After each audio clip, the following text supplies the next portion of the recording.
so there's lots of different reasons why I would do this. The main reason though is if I lose my far side underhook. So from this position, if Jay gets this underhook, yeah, this is when I tend to go to knee on belly. Okay, because from this position I've got to be really careful where he doesn't start escaping. The knee on belly allows me to kind of create a little bit of a connection with his stomach to keep control, but also to either re-pummel or start going into a mount position. If I just keep fighting from this position and I can't flatten him out, this is where he then starts working through his escapes, and which is something we've done quite recently. So from here, elbows nice and tight, he's going to bridge up, he's going to put the arm underneath. As soon as he does that, yep, whatever you can kind of plant on the floor, sometimes this far side can be a little difficult, especially if he postures his hand up to the ceiling. Yeah, I'm just going to focus on here and just slide that knee through. Okay, so I'm looking again for that shin on belly as opposed to knee on belly, because this to me works better. On this position, we're going to go slide into mount. Yeah, back onto knee on belly on the other side, and then we're going to come down, and then it's going to bridge the other way.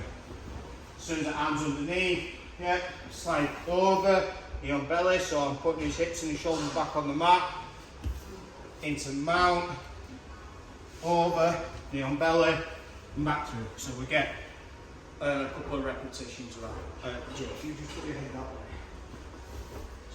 You've got to be really careful when you're sliding your knee on belly that you're not going towards the legs, because one of the things that Jay wants to do is catch a half guard. So when he hits that underhook, yeah, I'm not putting my feet, yeah, so my heels round his knees, okay.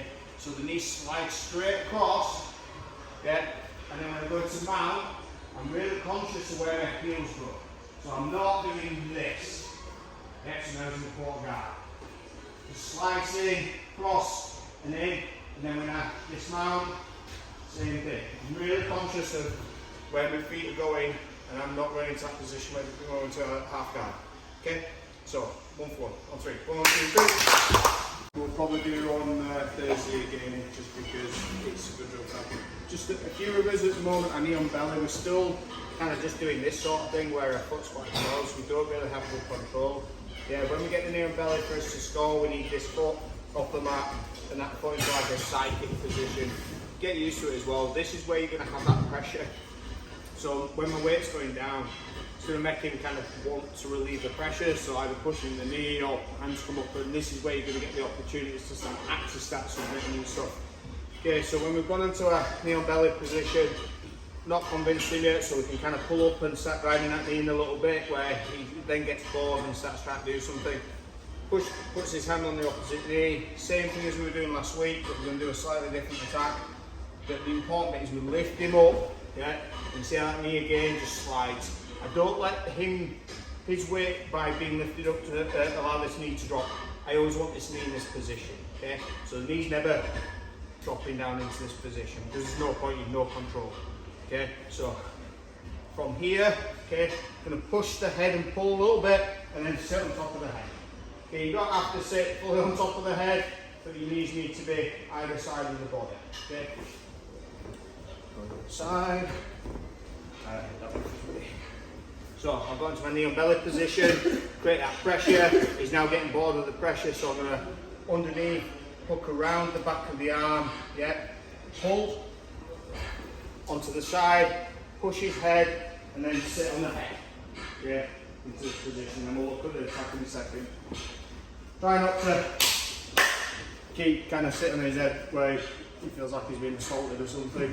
Yeah, just kind of place the position, get used to being in that kind of that side mount. Okay, so he's in the side mount, and then we can start looking for a Kimura in a second. On 3, 1, 2, 3. Sit on the head.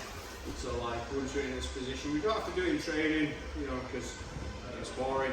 But like you really want to kind of sat on top of his head. So one of the things that's really important is that underhook arm.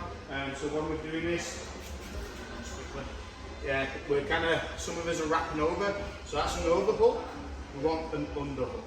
Okay, so if that doesn't feel very secure because of how straight his arm is, go to the shoulder. Because I can always pull him up more effectively if I'm close to the shoulder. So for whatever reason, say he's not wrapping over and he's not giving you this angle, Forget the arm, go close to the shoulder and pull him up on the shoulder. That'll just help maybe kind of with some of the problems that we're having where we've got that natural hook because he's not going round. His arm's straight, it's a lot harder to hook above. Go close to the shoulder. That way for us, buddy. So, in, put that pressure. He's then deciding he's had enough of that. Pull, make sure that he's on his side. I'm going to drop my knees. Yeah, so I'm sat on top of his head. Just to be nice, I'm going to not sit on his head because I'm going to be talking for a while. This hasn't changed. So if I've hooked this correctly, I've not changed at this point. When we go to the finish, so we're going to have to switch our arms around. So far arm's going to come in, going to hook, okay, and then this arm grabs the wrist and we'll create a figure four position. Okay, so from here, we're going to take the arm back into a Kimura. Please go slow with this. Okay, it's a lot easier if I'm sat on his head. So if I'm in this kind of position, I'm limiting my rotation. So this is why it's a good idea to always kind of be on your knees and sat on top of the head. Okay, so everyone's getting into this position. I'm going to switch. I don't move this arm until I'm secure. Once I'm secure, grip, find my figure four, and then look over there. So what we're doing is just locking the shoulder. So taking the arm back in a 90-degree angle, yeah, which is attacking the shoulder. All right, so nice and steady. All right, have a go. 1, 2, 3. Woo.